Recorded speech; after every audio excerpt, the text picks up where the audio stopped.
Assalamualaikum warahmatullahi wabarakatuh. Perkenalkan saya Setio Putri Ayu Sri Wahyuni dengan NIM 18231092.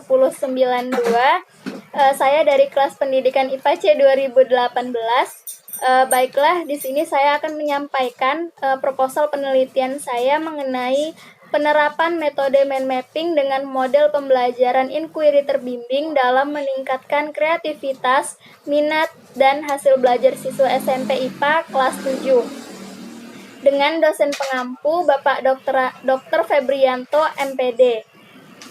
Baiklah, langsung saja kita kepada bagian-bagian yang akan kita bahas. Bagian pertama yaitu bab 1 pendahuluan, terdiri atas latar belakang, identifikasi masalah, batasan masalah, rumusan masalah, tujuan penelitian, dan manfaat penelitian. Bagian kedua yaitu bab 2 kajian pustaka yang terdiri atas kajian teori, penelitian yang relevan, kerangka berpikir, dan hipotesis. Lalu pada bagian ketiga yaitu metodologi penelitian, terdiri atas desain penelitian, tempat dan waktu penelitian, populasi dan sampel penelitian, variabel penelitian, prosedur penelitian, teknik pengumpulan data, dan instrumen penelitian. Nah, langsung saja kita kepada bab 1 pendahuluan mengenai latar belakang. Menurut Khotimah DKK pada tahun 2015, model pembelajaran dalam menunjang penguasaan konsep siswa, salah satu pembelajaran yang efektif untuk mengatasi permasalahan tersebut ialah pembelajaran inquiry terbimbing dengan metode mind mapping. Nah, sedangkan menurut Imaniarti dan kawan-kawan pada tahun 2015, model pembelajaran inquiry terbimbing adalah tipe inquiry di mana peserta didik diberikan kesempatan untuk merumuskan prosedur, melaksanakan prosedur, memperoleh data, menganalisis hasil, dan mengambil kesimpulan secara mandiri. Nah, inquiry terbimbing menuntut guru untuk membimbing peserta didik dengan memberikan petunjuk berupa pertanyaan-pertanyaan yang bersifat membimbing. Nah, selanjutnya identifikasi masalah. Pembelajaran yang dilakukan oleh guru kepada siswa masih banyak yang terlalu monoton. Terkadang membuat siswa merasa bosan, mengantuk, dan lain sebagainya, sehingga perlu adanya peningkatan dan perbaikan dalam pemberian pembelajaran terhadap siswa. Nah, banyak siswa yang masih kurang minat dan hasil belajarnya, sehingga kurang aktif dalam proses pembelajaran tersebut. Selanjutnya, batasan masalah. Materi yang digunakan yaitu energi dalam sistem kehidupan dengan menggunakan model inquiry terbimbing kepada siswa kelas 7. Rumusan masalahnya terdiri atas 3. Yang pertama, bagaimana kreativitas siswa setelah dilakukannya proses pembelajaran menggunakan metode mind mapping. Lalu, bagaimana minat belajar siswa setelah dilakukan proses pembelajaran menggunakan metode mind mapping. Dan yang selanjutnya, bagaimana hasil belajar siswa setelah dilakukannya proses pembelajaran menggunakan metode mind mapping. Selanjutnya yaitu tujuan penelitian. Tujuan dari penelitian ini yang pertama untuk mengetahui bagaimana kreativitas siswa setelah dilakukannya proses pembelajaran menggunakan metode mind mapping. Yang kedua, untuk mengetahui bagaimana minat belajar siswa setelah dilakukannya proses pembelajaran menggunakan metode mind mapping. Nah, yang ketiga, untuk mengetahui bagaimana hasil belajar siswa setelah dilakukannya proses pembelajaran menggunakan metode mind mapping. Nah, selanjutnya kita masuk kepada bab 2, kajian pustaka. Nah, kajian pustaka ini terdiri atas kajian teori di mana Trianto pada tahun 2007 mengatakan bahwa model pembelajaran adalah suatu perencanaan yang digunakan sebagai pedoman dalam merencanakan pembelajaran di kelas untuk menentukan perangkat-perangkat pembelajaran. Lalu menurut Amelia pada tahun 2015 mengatakan bahwa pada kegiatan pembelajaran guided inquiry, guru hanya membimbing dan mengarahkan siswa untuk menemukan suatu konsep, sehingga siswa dapat lebih memilih konsep tersebut yang berakibat pada peningkatan kemampuan penalaran matematis siswa. Lalu, menurut Andromeda Yarimedesi dan Iwefriani pada tahun 2017, mengatakan bahwa siswa yang belajar dengan menggunakan strategi guided inquiry lebih mudah mengerti dan memahami konsep pelajaran sehingga dapat meningkatkan prestasi siswa. Selanjutnya, mengenai karakteristik model pembelajaran inquiry terbimbing menurut Karyono tahun 2019. Nah, yang pertama, siswa belajar aktif dan terrefleksikan pada pengalaman. Yang kedua, siswa mengembangkan rangkaian berpikir dalam proses pembelajaran melalui bimbingan. Yang ketiga, perkembangan siswa terjadi secara bertahap. Dan yang keempat, siswa mempunyai cara yang berbeda dalam pembelajaran. Lalu yang kelima, siswa belajar melalui interaksi sosial dengan orang lain. Menurut David M. Hanson, tahap pelaksanaan pembelajaran inquiry terbimbing terdiri atas 5. Yang pertama, orientasi, eksplorasi, pembentukan konsep, aplikasi, dan penutupan. Selanjutnya, mind mapping adalah suatu cara yang memungkinkan untuk mengeksplorasi keseluruhan kemampuan otak kita untuk keperluan berpikir dan belajar. Nah, melalui mind mapping ini, siswa tidak lagi dituntut untuk selalu mencatat tulisan yang ada di papan tulis atau yang disampaikan oleh guru secara keseluruhan.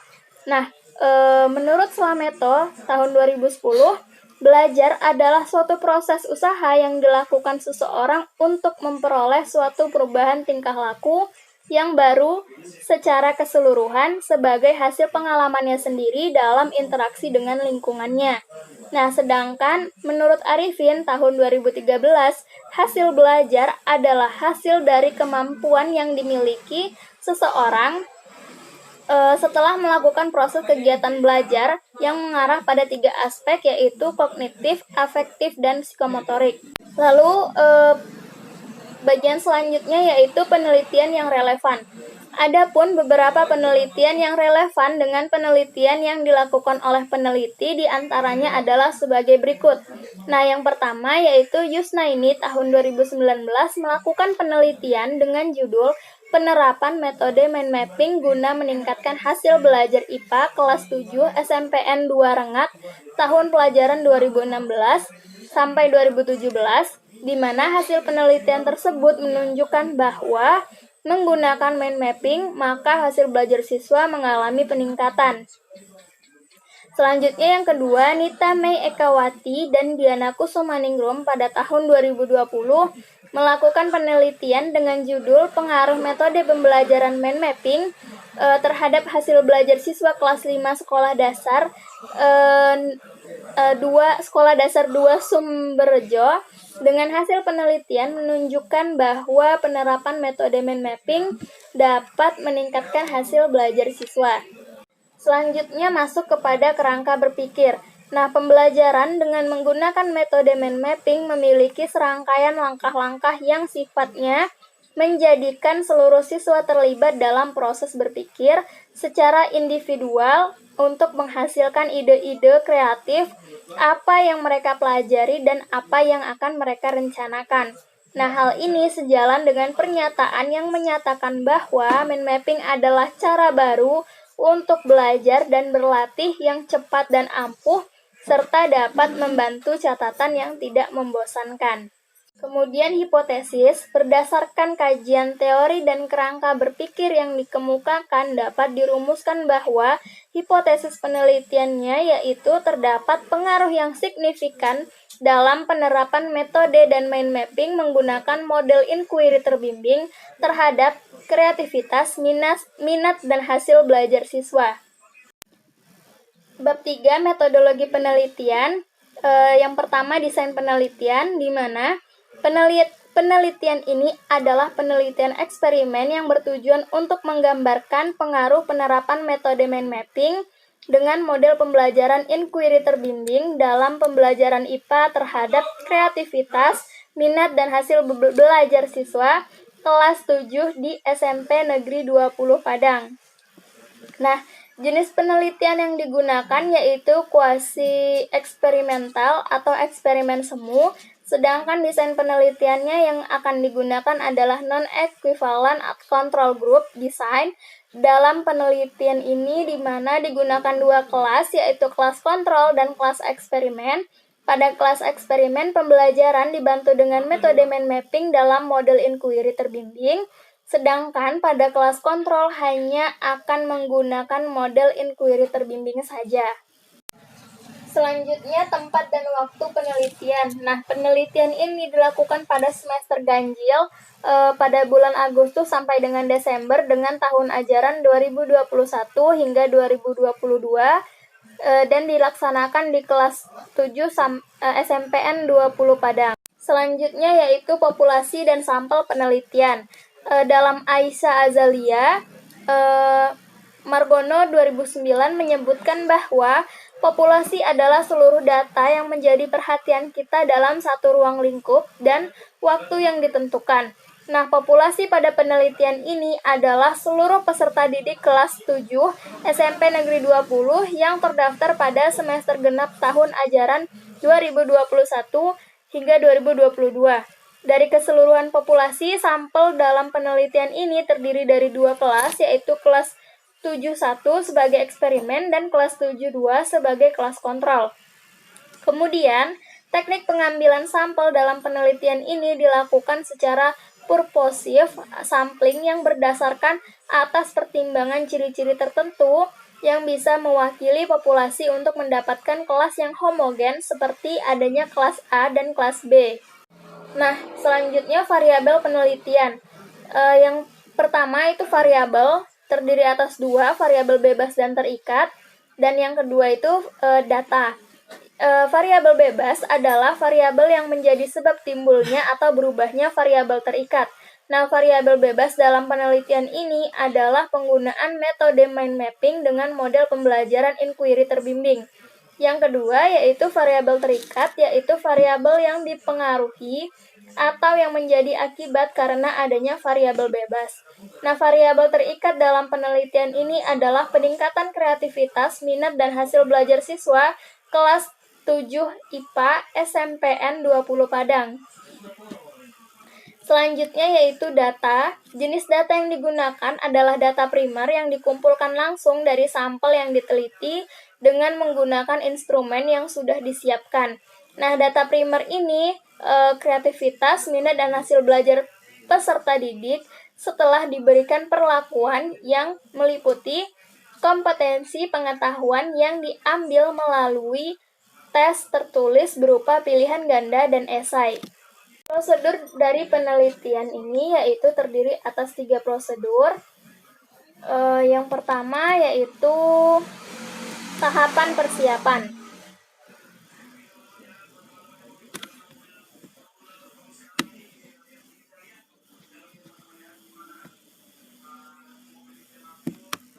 Langkah-langkah yang dilakukan dalam tahapan persiapan yaitu yang pertama menetapkan tempat dan jadwal penelitian, mempersiapkan surat penelitian, menentukan populasi dan sampel penelitian, menentukan kelas eksperimen dan kelas kontrol, mempersiapkan RPP, LKPD, dan lembar evaluasi untuk kelas eksperimen dan kelas kontrol, mempersiapkan instrumen penelitian seperti lembar observasi dan lembar angket sebagai data pendukung.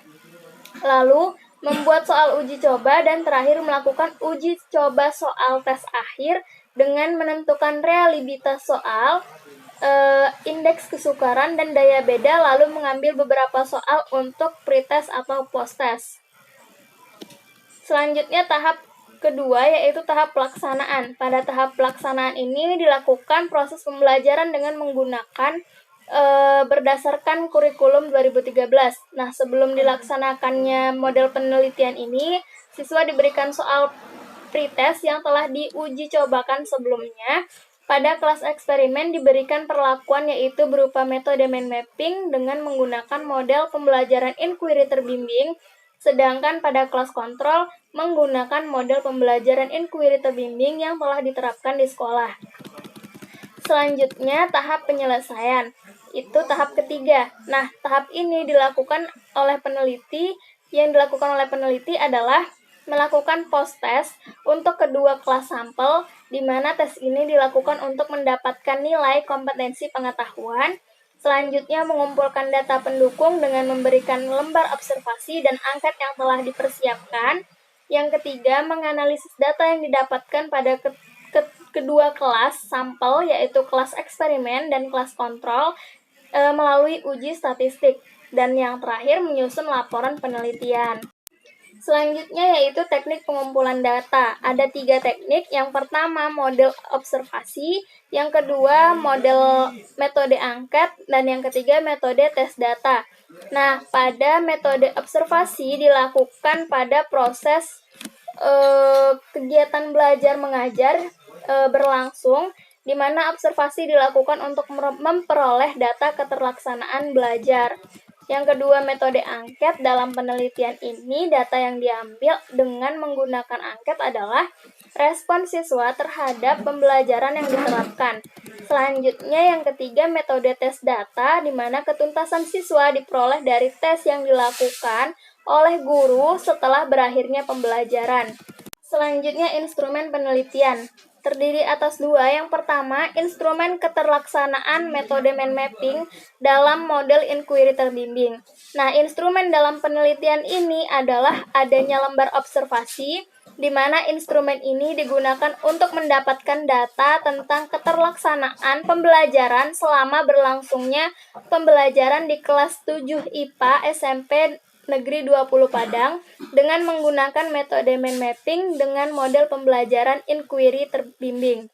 Yang kedua, instrumen kreativitas minat dan hasil belajar siswa dengan metode mind mapping menggunakan model inquiry terbimbing, di mana instrumen dalam penelitian ini adalah tes objektif dengan 5 pilihan jawaban atau multiple choice test, dan tes esai yang dilaksanakan di awal dan di akhir penelitian. Yang terakhir yaitu teknik analisis dan pengolahan data.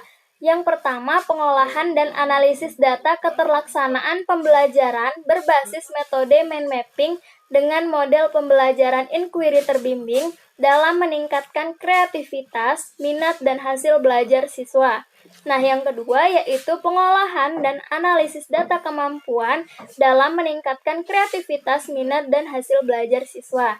Baiklah, sekian yang dapat saya sampaikan. Mohon maaf apabila ada kekurangan dalam yang saya sampaikan. Mohon dimaafkan. Wabillahi taufiq wal hidayah. Wassalamualaikum warahmatullahi wabarakatuh.